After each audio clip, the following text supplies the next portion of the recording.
Gordon, I need a report. Yes, what do you need? How hard are the monsters? On like a scale of 1 to 10? No, numbers scare me. Please use letters instead. Ladies, gentlemen, and Monsters of all ages, Wilds is a very unique monster hunter game among the other titles in the series. And there are a number of reasons that I could mention, but I think one of the big ones, at least at this moment in its life cycle, is difficulty. Wilds has been treated more like a live service game than even the 5th generation titles were, and it's led to things like we having 2 arch-tempered monsters that are scaled to 8-star quest difficulty, but then there are 9-star versions of those same monsters as the base versions, and it's all a little bit wild, pardon the pun. That said, there's a very odd and steep difficulty curve among the monsters of the game because of this and other factors of course too, and now with our final title update released, I thought it'd be a good time to rank all of the monsters in the game based on their difficulty, in my own opinion of course. We'll do this in tier list format, and the initial list will just be base versions of all monsters, so no tempered considerations or anything like that. S plus is I could feasibly fail this hunt. F is I don't think I could cart once to these at this point unless I went in without armor and then also just looked away from the screen for like half of the hunt time, and everything else is somewhere in between that range. Then after that, we'll do a more advanced difficulty tier list at the end that is specifically for like 9-star, 5-star tempered monsters with the permanent quests, for arch tempered monster versions, and specifically also Savage Omega, who I think deserves ranking along the rest of those too. All that said, let's start with the first list, and I'll be going in essentially the order that you find them while fighting the monsters in the game, so starting with early game and ending with title updates, and so that's the order they will be within each tier. I'm not ranking F tier monsters against other F tier monsters specifically, I just think F tier is notably easier than D tier, so on and so forth. First up then, Chotacabra in the F tier. He is easy as pie. His whole body is a giant weak spot to pretty much everything that you could do. His attacks aren't overly fast, and he's relatively small, which makes everything he does easy to dodge. Next up, also F tier, Quematrice. Again, just a massive walking weak point to most damage types, very small moveset, so you can learn his patterns very easily, and pretty much everything he does is quite easy to avoid too. Lala Barina joins the F tier again, and is a monster that I absolutely adore from a design perspective, but I find her just incredibly easy to fight. You could argue paralysis might put her a step above, but she can't two-shot you even if she paralyzes you, so the danger level from her is just incredibly low. Next up, let's jump to the D tier with Congalala. I love the silly, stinky fart monkey that he is, and I do think that he is undeniably a step up from the F tier monsters, but he only has a couple of really dangerous things that he can do, and I've rarely had any issues fighting him. Joining him in the D tier, then we have Balahara. The digging and burrowing shenanigans it have gives him a very slight edge compared to the F tier monsters, but I don't think he's actually difficult either by any means. There are counters to him, there's ways to fight him very easily, and his moveset is not that hard.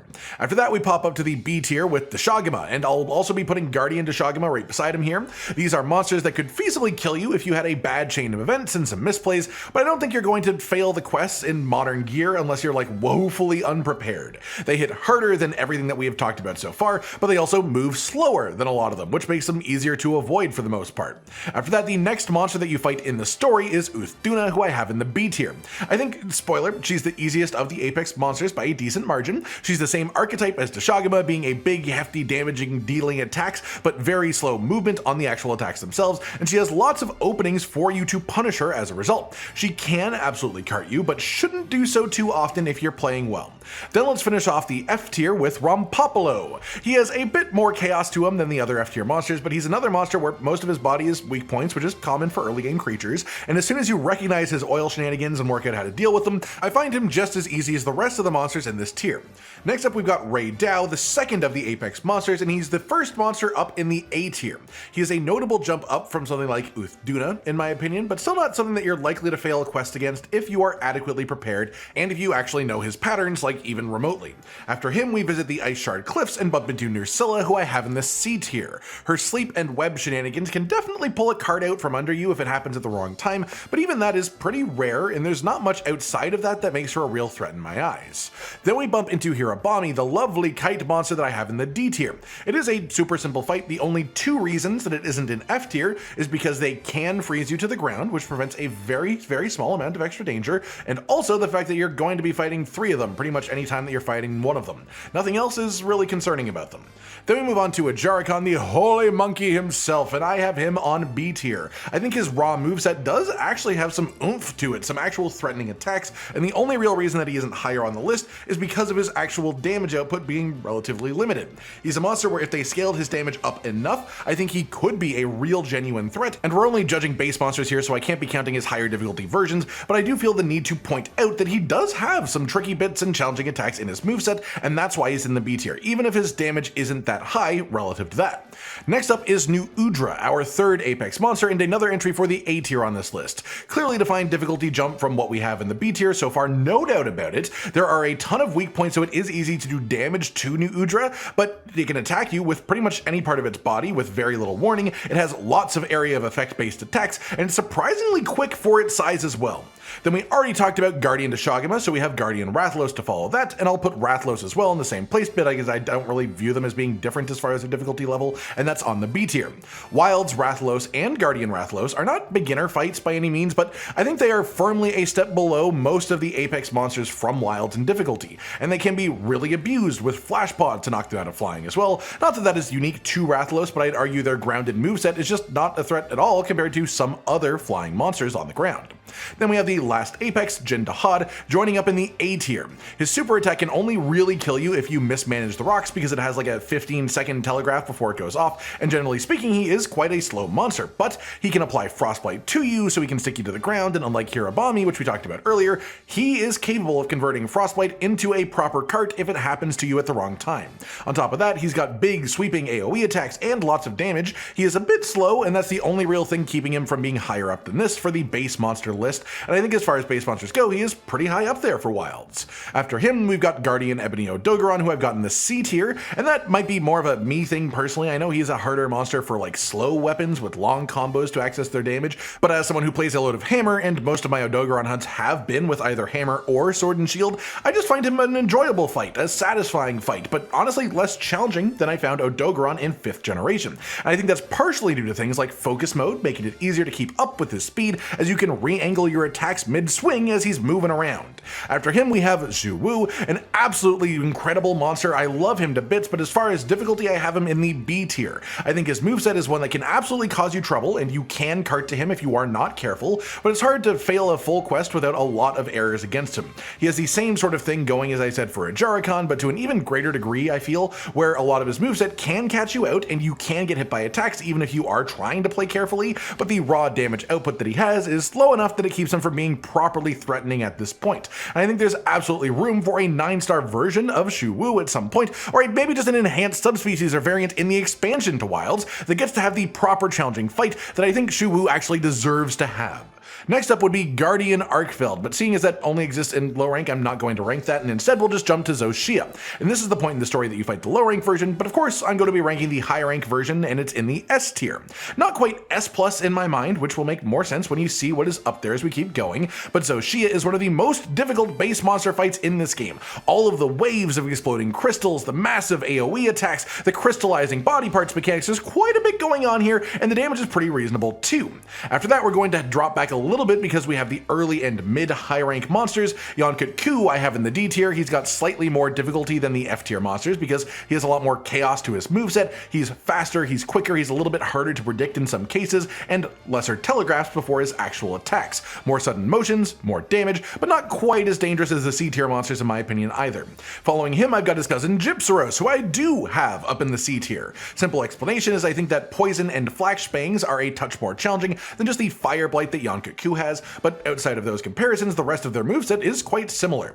Then we have Rathian joining him in the C tier as well, and honestly I was tempted to put her in D tier even, but that's just because of how comfortable I feel personally fighting a Rathian after nearly 8 years of fighting various iterations of Rathians. Movesets for base Rathian haven't changed much over the years that I've been playing at least, and I just sort of jive with the flow of the fight. I have fought a lot of Rathians, and I find them very simple. It makes sense to me, and so it feels easy, but of course if you get hit by a backflip, you're gonna be in pain, so I think C tier is probably a bit more fair.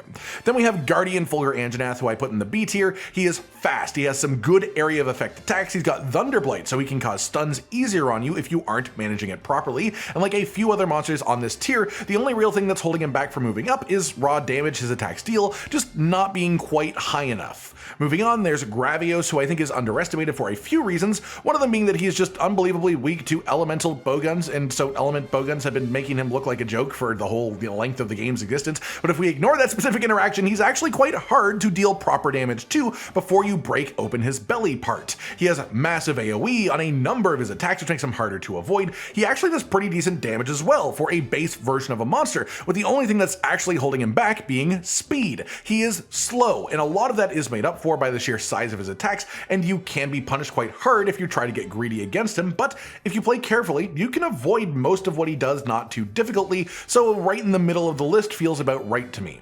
Then we have one more smaller guy in Blanganga finishing off our C tier for the day. He can frostbite you to the ground, he is fast, he has friends that are intentionally a part of his fight, and these things do add up to give him a little bit of challenge factor, but his raw damage output is relatively quite low. I actually had a blast doing the triple 8-star tempered Blanganga arena event quest because it shows that in the right situation, Blanganga can be quite a challenge, but the fact that the right situation is 8-star tempered and 3 of them together in the Wounded Hollow chaining ice breaths at you in a small area also backs up the idea that one untempered Blanganga is probably closer to C tier.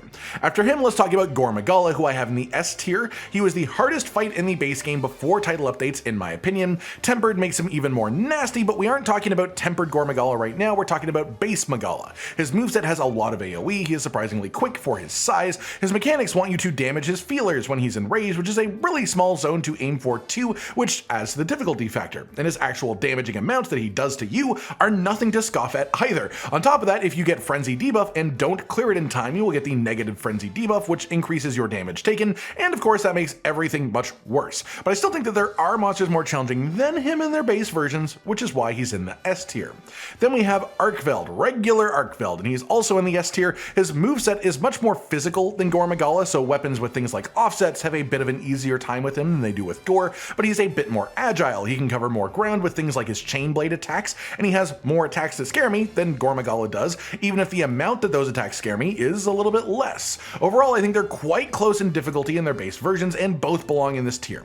After that, we hit the title update monsters properly with Mizitsune, who I have in the A tier. I considered having it down even in the B tier, but I think that might just be the perspective of someone who mostly plays Hammer and Sword and Shield. Mizitsune is fantastic for offsetting and fantastic for perfect guarding, and his head is just a very damageable location, but the way that it moves, the speed of it, and the moves that it has in general, like some of the flip attacks, definitely add enough danger to the fight that I think it warrants the A tier, especially if I'm trying to avoid being too biased towards the way I feel about my own weapon types fighting them. Next up, we have Legiacris in Title Update 2 joining up in the S tier. I don't think this one needs much justification. He is a notably difficult fight, arguably a bit of power creep compared to the monsters of a similar tier that were in the base game because they're Title Update monsters. As in the universe, he should be fairly equal to like Arathlos, but in the actual fight in game, he is much more of a threat than Arathlos is. Between his big AoE lightning attacks, his winding snaky movements, and then even the water phase is failable and unlike pretty much any other part of the game, which is its own layer of extra difficulty too. Following him is his Title Update 2 buddy, Seregios, also going into the S tier today. He is fast, he's agile, and you can flash him a couple of times, but unlike a lot of flying monsters, he just flies so frequently that it will only help you for a very short amount of the hunt. He has some really dangerous attacks. Honestly, I'm more concerned about his sweeping claw attacks than his big claw slam, as that's a bit more obvious when and how it will happen, but the long and short of it is that he has multiple attacks that can catch you off guard, and he has enough damage that those can kill you if it happens, even in his base monster version, and he can absolutely cause failed quests. Then we have only 2 monsters remaining, and 1 tier completely unbreached, and as you might imagine, they are both going to be going in there. Title Update 3 brought Omega, and even just regular Omega, not Savage Omega, just the regular one, I think is a more challenging fight than anything that we have talked about so far today. There's proper mechanics you have to learn, or you just will fail the fight. The damage is notably higher than most of the other base monsters, the telegraph's generally shorter than most, the area of effect options that he has are quite high, and even the base monster's quest is locked to 35 minutes, which gives you a much tighter time limit than most quests too. Then we have our final monster on this list, which is Gogmazios, the only Elder Dragon in the game right now, so it wouldn't really feel right if he wasn't in the top tier, and he deserves to be there. You can make lots of arguments for how to make the fight easier, the fact that you can have up to 7 support hunters, then things like the Elder Breaker doing like 67,000 damage, all of the environmental bits and bobs that you can throw at him to add on thousands of free damage, and none of that takes away from the fact that the fight is hard. He has like 400,000 health. You can have full up-to-date builds with max upgraded armor and still die to him in a couple of attacks if you get stuck in an awkward position. Not to mention the DPS checks in the 3rd phase that are required to keep the super attack from obliterating you, and even with meta builds, the kill times aren't going to be particularly fast compared to most monsters. And a common theme is the longer a hunt goes, the more opportunities you have for mistakes, for carts, and then eventually for a full-on quest failure. He's a tough monster, and I'm honestly sort of glad that there isn't an even scarier tempered version of him to fight too. That said, I will also be putting him on the other list for a bit of a comparison, because I think he sort of rides the line perfectly between a base version monster's difficulty at the absolute peak of it, and the difficulty of the enhanced version monsters I'll be talking about too. So with that said, that's the main tier list gone over in its entirety, so let's talk about the difficulty tier list for specifically 9-star monsters that have hunting exercise quests, so the permanently available 9-star tempereds, not the event quest ones, as those don't really compare in my mind, and I'll be considering the hardest versions of these, which are the 5 purple star versions as well. We'll also count the arch-tempered monsters on this list, and then also Savage Omega, of course, too. Before we even get in, let's start with where I have Gogmazios on this list then, and I have him in the S+ tier. Even compared to 9-star, 5-star tempereds and arch-tempered monsters as well, I think he is nearly top of the barrel of difficulty in the game. These tiers aren't meant to compare to the previous list. Every monster here is harder than the vast majority of the ones on that list, but I felt it more fitting to have an S++ difficulty here on this one when talking about these than I did to have like a D tier down at the bottom, because none of them feel like they are D in difficulty. That said, Gogmazios is a tough fight. We already talked about the reasons, but for the context of other monsters here, I have him in S+. Other than that, we'll go from the bottom up, and for monsters that have both a 9-star tempered and an arch-tempered version, I will talk about both of those together. Starting with Ray Dow, the 9-star tempered version I have in the C tier, which is the lowest tier here, and the arch-tempered version I have in the B tier. 9-star tempered Ray Dow I think is one of the least threatening 9-star tempereds, because flash pods give you a lot of good damage opportunities, his own areas that he fights in give you good options to counter him, it's very easy to hit him in the head where he is very weak, and I just find his general moveset to not be the most challenging of the monsters we'll be talking about here. As for why I have him below arch-tempered Ray, despite arch-tempered Ray having less stats technically as an 8-star monster, is because arch-tempered gets all of the extra lightning explosions on attacks, and I consider that to be a much more difficult thing to deal with than just having more health and damage on the base Ray moveset like the 9-star version does. Then the only other entry in the C tier is 9-star, 5-star tempered Rathalos. Rathalos' base version, compared to all other monsters that we'll be talking about here, is easy, and bumping his stats up for the 9-star, 5-star version definitely does make him harder, but I don't think it makes him any more challenging than any of the other monsters I'm going to be talking about here. In the B tier, we have arch-tempered Uthduna and regular Uthduna as 9-star as well. I consider arch-tempered to be slightly harder, but not an entire tier's worth of extra difficulty. Arch-tempered Uthduna gets some new dangerous belly flop attacks and stuff like that, and new attacks are something that I will generally consider to be more dangerous than just higher numerical stats, like the 9-star tempered Uthduna. But I think in this specific case, the new moves are only dangerous enough to be pretty much equal in value because the monster is 8-star statted. I think they're very comparable in difficulty, so I'm putting them on the same tier. Beside them is 9-star tempered new Udra, again basically just a stat boosted version of the normal monster. It's tougher because a lot of the random chip damage that you can take from regular new Udra hits way harder with these stats, and things like being unable to flash the monster become more relevant, as sometimes flash pods can be used to give yourself a short break on a hard fight, even on non-flying monsters, and it's definitely a tough fight, but I think it's still a step down from the things I have above it. In stark contrast, arch-tempered new Udra I have up in the S tier. This was the first arch-tempered that was 9-star, so it has the stats to match the regular 9-star tempered, but also the extra mechanics and such, the constant damage, the oil explosion bomb that can one-shot players, and I think it has exactly what it needed to be a threat, which is just even more movement, a strong super attack type move, and the ability to threaten constant chip damage if you don't use skills to counter it. Speaking of which, moving on to the A tier, we have 9-star tempered Arkveld. As with all 9 stars, he is just stat boosted regular Arkveld moveset, but the regular Arkveld moveset is more challenging than the monsters that I have below him on this list, and the specific threshold of damage that he reaches from being 9-star makes him more threatening to me than the mechanical additions for the first 2 arch-tempered monsters as well.